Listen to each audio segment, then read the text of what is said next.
We talked to Bob. No, Bob is like, there's no such thing. it's been 10 years of misery, 10 years of struggle. And I Yeah, finally hit the S curve and it shot up. And so I think that is it's persistence and it's actually being able to sustain for a long period of time and accepting that, the results don't come overnight.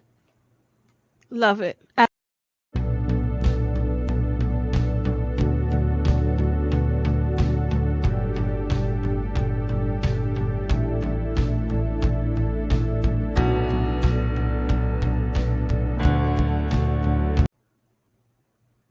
All right. Hello, everybody. Welcome back to my podcast.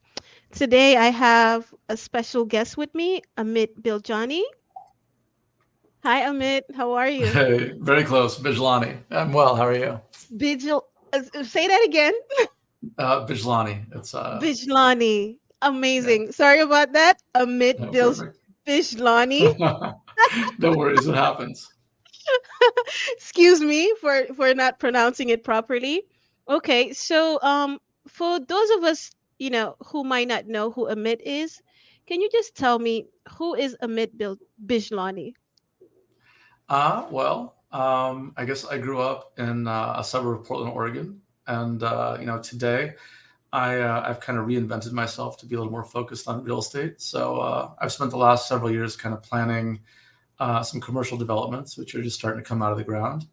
And I guess the journey in between has been kind of an unconventional one. I kind of jumped around from kind of like young, stumbling into entrepreneurism, and then I bounced around for a few years playing poker, and kind of transitioned from there.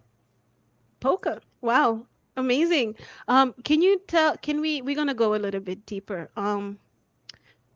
Can you dive a little bit into the unconventional journey from you playing poker to being in commercial real estate?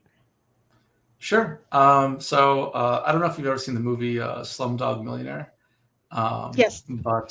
So my father grew up in. The roots are my father's family actually had some assets and they were well off, but it was in a part of India that is now a part of Pakistan. And so when the separation occurred, I mean, my father was very, very young, probably one or two or something, and they fled that area. They lost everything, and they moved down to India as Hindus. So my father lived, on the street, very poor. And so if you've seen the movie, he was one of the kids kind of on top of trains. He was selling little, we call them poppers, or in America often called papadums. So he said like little wafers, for somebody else to try to earn kind of a fraction of a penny if he was lucky. And they were quite literally starving to death. Wow. They really, really humble beginnings. My dad's his dream, he told me, his fantasy as a child was to one day grow up to have enough money to be able to afford a can of Coca-Cola. That was his greatest dream. Wow. Um, Wow. when you're that poor, anywhere in the world, everybody works hard because there's no option. You're trying to Yeah. survive. And so it's hard work and it's a bit of luck. And he found his way to Hong Kong and then America. Um, so I grew up without a lot, but by the standard of wanting a Coke, I had all the Coke I wanted. So I had quite a bit. And I was a nerdy kid growing up. My dad kind of put me in math competitions and chess clubs, things of that nature. And the one thing I really liked, I feel like I feel ancient now, but I was in there was a game had come out, and it was like the first online game that had graphics. Like before that, it was like text based, and I was loving it. I was pretty young. I was like 9 or 10, and my father would constantly get on my case and say, "You're wasting your time. You'll never make any money doing this." And so all I wanted to do was find an excuse to keep playing. And so a site called eBay had just launched, and it was miserable to use, but it was 25 cents flat. You could sell anything you wanted. And back then, there was no way to send money on the internet. So I discovered that there were older people in the world that had money, but not time, and that they would pay for items in the video game I liked. So I was 10 or 9. And over the course of my summer vacation, a couple months, I started getting Western Union money orders in the mail. It's the only way you could send money. And I didn't know what I was doing, so I had them send them to me under my name. But I'm 9. I don't have an ID. But it was a different time. So my dad would take me to the local Western Union inside of a Fred Meyer's grocery, and they'd go, "Where's his ID?" And he's a kid. And so they would just look at my dad's ID, and they didn't care back then. They just cashed it. So over the course of my summer vacation, I made about $10,000, which Wow, was a at lot. 10 years old? Yeah, 9 or 10. Yeah. So I mean, Sheesh. yeah, it was. I mean, it was just I stumbled into it, and I think around like a month in, my dad, I was getting like 4 or 5 money orders a day, and my dad was like, What are you doing?" And I just looked at him. I still remember very clearly. I was very smug, and I said, "You said I'd never make any money playing video games, huh, Dad?" Um, and then from there, as I got a little bit older, I was in high school, and they don't exist that much anymore, but I set up a cyber cafe, all gaming PCs, and then I advertised the local jocks and told them, "Hey, if you play a sport, it's free for the first week," and they'd bring their friends, and I got a bunch of kids like on it, and then I had a girlfriend who bought me a 10-gallon fish tank as a gift. I'd never had a pet before, but my entire life, I think a consistent theme is complete lack of moderation. So, like a week and a half later, I got a 30-gallon fish tank, and then a 50, and then fast forward about 2 or 3 months, and I had a 300-gallon fish tank. I didn't have a big bedroom, so it was taking up basically half or a third of my bedroom. And so I got this massive fish tank, and I spent a lot of money on it. I spent thousands of dollars. And a couple of months after that, I got it all set up with like salt water and rocks and everything. My fish started dying. And I got this crazy expensive filtration system and protein skimmer, all this stuff. My fish are dying. I'm like, what the heck is going on? So I went back to the store, and I was like, why are my fish dying? And they're like, "Oh, well, have you been vacuuming it?" I'm like, what? What do you mean? I just spent I got like a $2,000 filtration system. Why, what do you mean? I got to vacuum it? And they're like, "Yeah." So they gave me this cheap, junky rubber hose. And now I got a big tank. So I'm just elbow deep in this. And it's heated water, but it's still cold. And I'm miserable. I'm like, this is not what I signed up for. So I tore the whole thing apart. I returned everything. Obviously, I took several $1,000 loss. I mean, you're not getting your money Wow. back. And I thought to myself, how the heck did I spend so much money? It's acrylic and plastic and rocks and some water. And I thought the margins must be huge. And Right. so, I'm still a kid. I probably How old barely, were you by this time? uh, I don't know, 16 maybe. My voice is still quite high. And so I pick up, a phone book, and I start searching the internet, and I start calling manufacturers. And I mean, if you're young today, it's still maybe a little tough, but like back then, there was no concept of young entrepreneurs. So every company I called, like, not only would they just piss themselves laughing, right? Most of the time, a lot of the companies would actually transfer me from person to person so they could all hear me pitch and all laugh at me one at a time.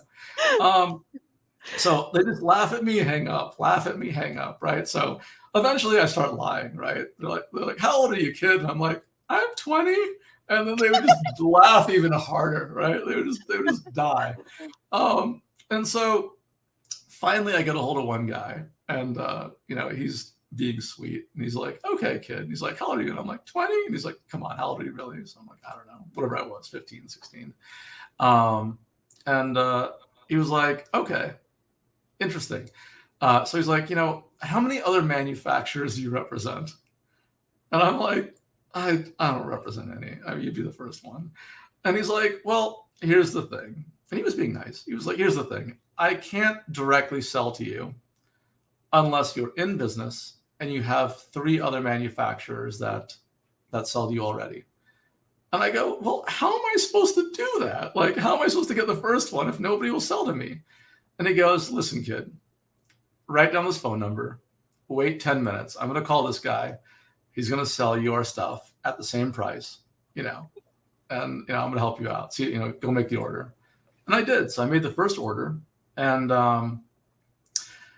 fast forward, I don't know how long it took me, because I get one, and then I got the next, and I got the next. And, less than 6 months or 8 months later, I now have like semi trucks from Saya coming in, like unloading pallets of equipment and stuff. And I started going to local pet stores and going, hey, I'm a kid. I don't have like overhead. I don't have employees. So I started going in and just undercutting other people's prices because, it's competitive advantage. And I ended up supplying, dozens and dozens of pet stores. And then Wow. I went on eBay, and not a lot of competition on eBay. It's still very new. And I understood eBay. So I started selling on there as well. And, from there, I just kept doing, different things. And I just kept stumbling into different things, nothing particularly specific. And, ended up, again, I had a computer out to play games, and my video card blew out. And the only thing that would work was the onboard video card. So I could play like solitaire. And then I discovered online poker. No idea what I was doing. Lost a little money, lost a little money.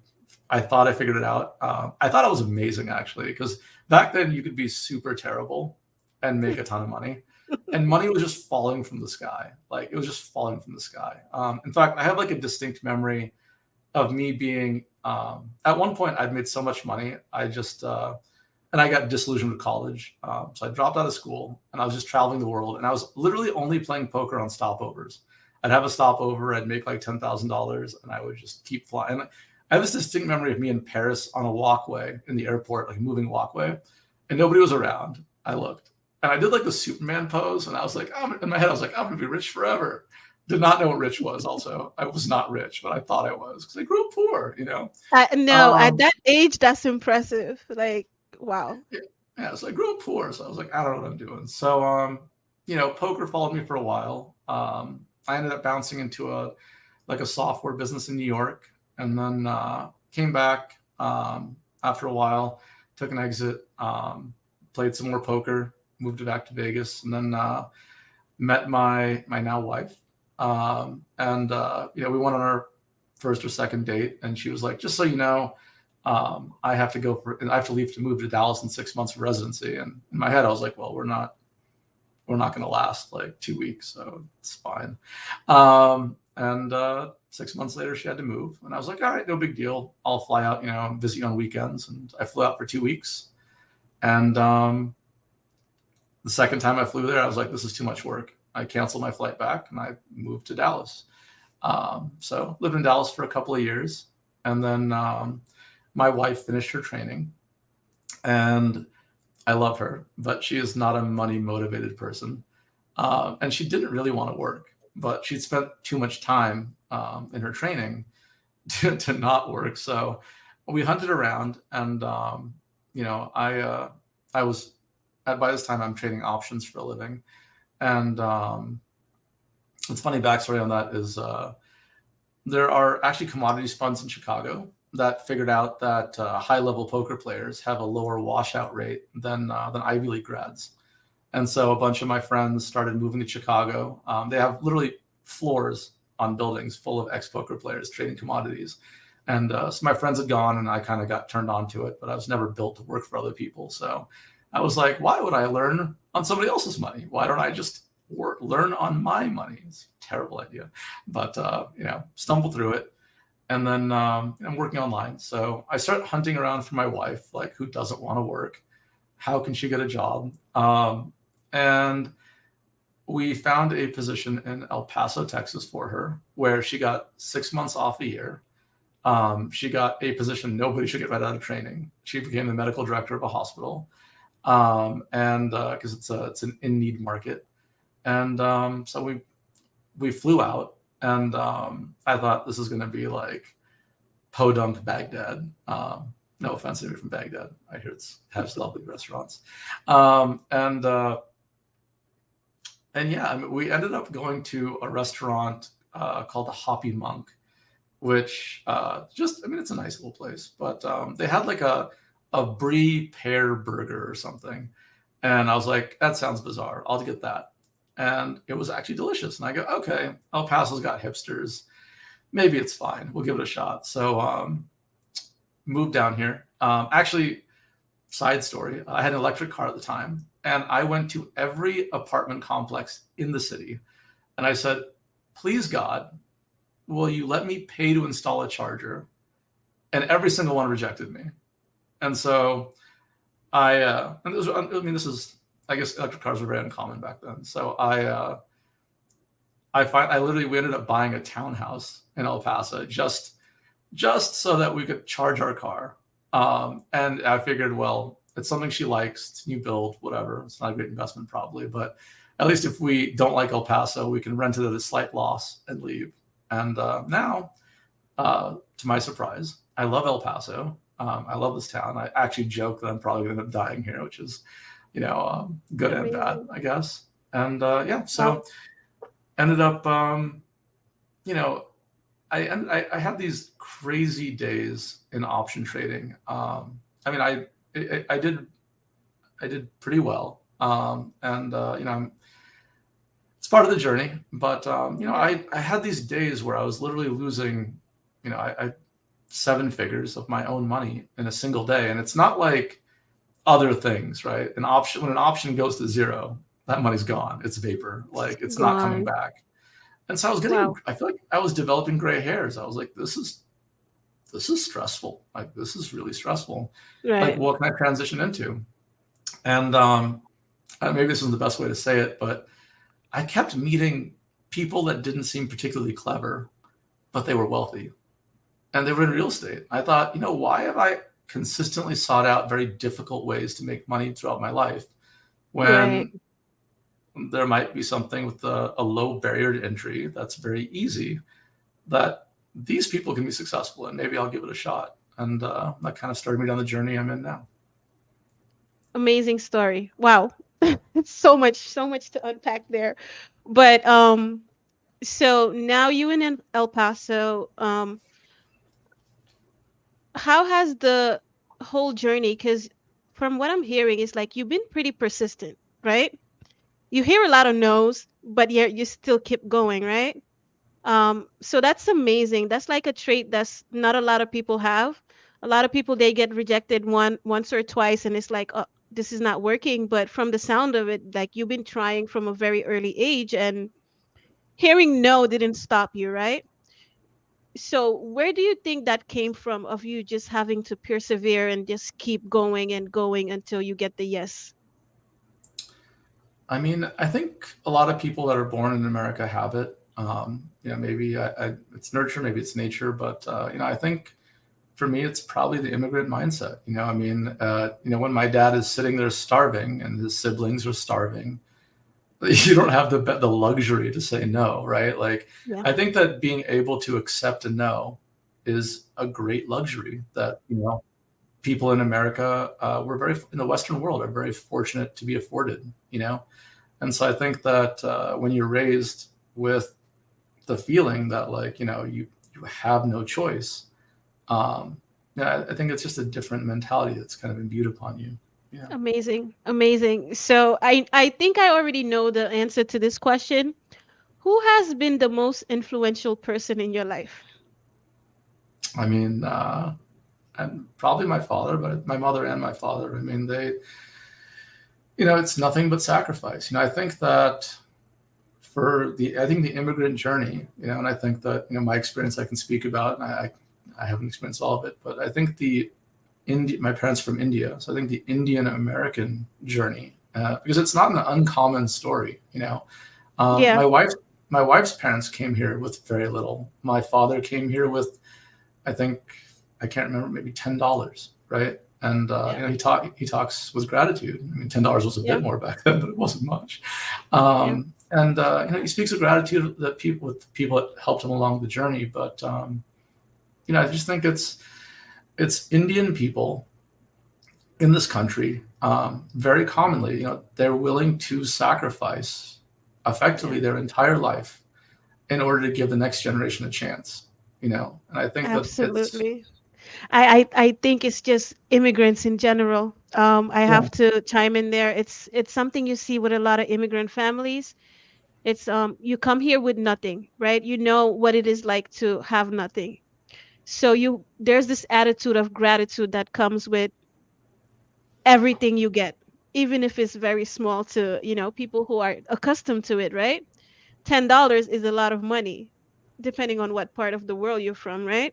So I Yeah. think a lot of immigrants are just grateful overall for everything they have, and I think they work very, very hard to make sure that the next generation succeeds and does not suffer like they did, right? So Yeah. that's 100%. that's that's that's one amazing story. So we're gonna wrap it up soon. I think I might have you come back again because the story is amazing. If you can give one lesson you learned so far from your lifetime, what would it be? I think you touched on it. It's just persistence. I think that Persistence. success comes from persistence. And, in this case, I have hopped around. So, it doesn't sound like it, but I think that real success comes from persistence, not accepting no. And then success really comes from doing something for long periods of time. I think that people are always looking for a shortcut. And it's amazing how many, successful friends I have that hear the same thing all the time. Oh my God, like Bob, he's an overnight success. When you talk to Bob, Bob is like, There's no such thing. it's been 10 years of misery, 10 years of struggle. And I Yeah, finally hit the S curve and it shot up. And so I think that it's persistence, and it's actually being able to sustain for a long period of time and accepting that, the results don't come overnight. love it. Absolutely love it. Well, thank you so much, Amit. That was very insightful. That was inspiring. I feel like I needed to hear that because, as an entrepreneur, sometimes it's very hard, right? And you just like on that flat land, you're not seeing the success you want, right? And then you just Yeah. have to keep going because it's coming. Yeah. So, 100%. but thank you so much. So tell my audience, where can they find you on social? So I'm on socials as Amit Builds. You can find me on Instagram. Love it. I'll put that in the description below. Thank you so much, Amit. That was amazing.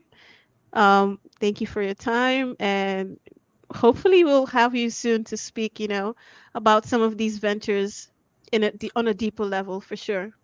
Appreciate it, too. It's been a pleasure. Thank you. Right,